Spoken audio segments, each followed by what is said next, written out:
Narito na ang programang inyong pinagkakatiwalaan. Ang programang mas pinalakas at mas pinalawak sa pagbibigay serbisyo sa inyong lahat.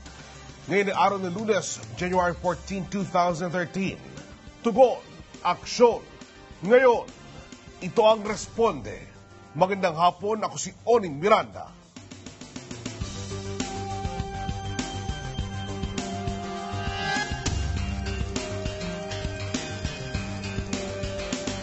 Beneficial Maintenance Medication ang natatanggap ng isang kababayan natin mula Batangas City dahil sa pagiging retired US Navy personnel nito. Gayunman, ang gamot na ipinadala mula Great Lakes, Illinois noong pang Nobyembre ay hindi pa rin natatanggap hanggang ngayon.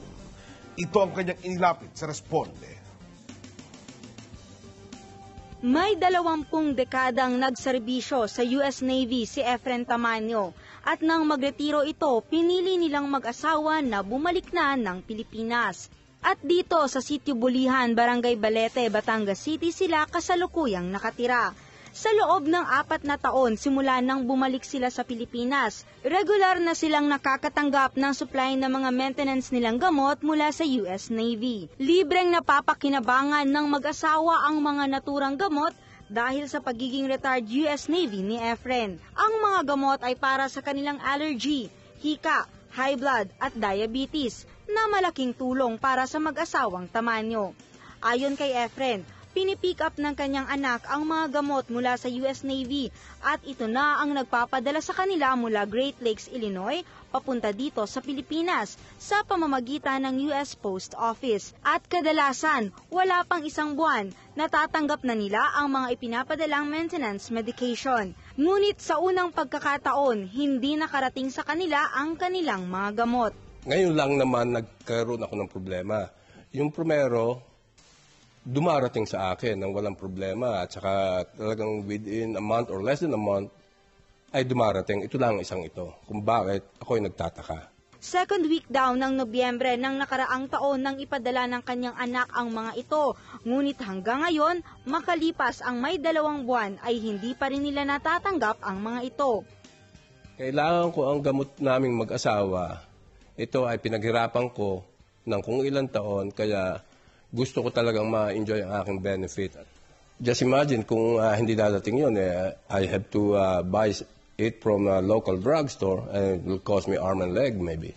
Nakipag-ugnayan na raw ang kanyang anak sa US Post Office at napag-alaman na bago pa man matapos ang Nobyembre ay dumating na sa Bureau of Customs o BOC ang mga nasabing gamot.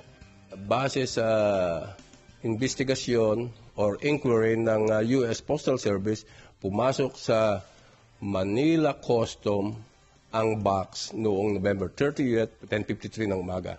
Sinubukan din daw niyang personal na makipag-ugnayan sa pamunuan ng BOC, ngunit bigo pa rin siya. Tumawag ako sa phone number na ibinigay sa akin nung staff ni Commissioner Biason. Siguro mga hour and a half ako nag-try. No answer. Nadismaya na ako, kaya I stopped calling.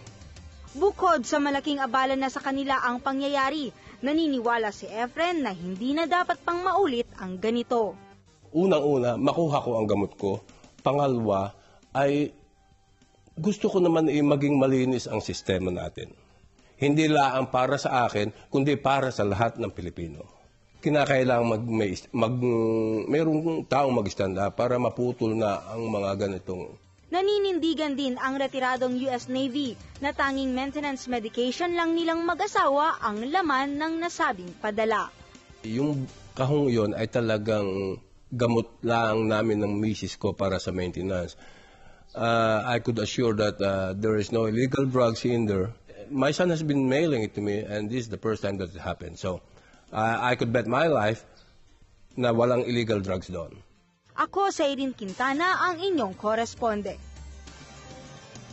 May pag-asa pa bang makuha ni na Efren at ng kanyang asawa sa Bureau of Customs ang kanilang maintenance medication? Yan po ating alamin sa pagbabalik ng Responde.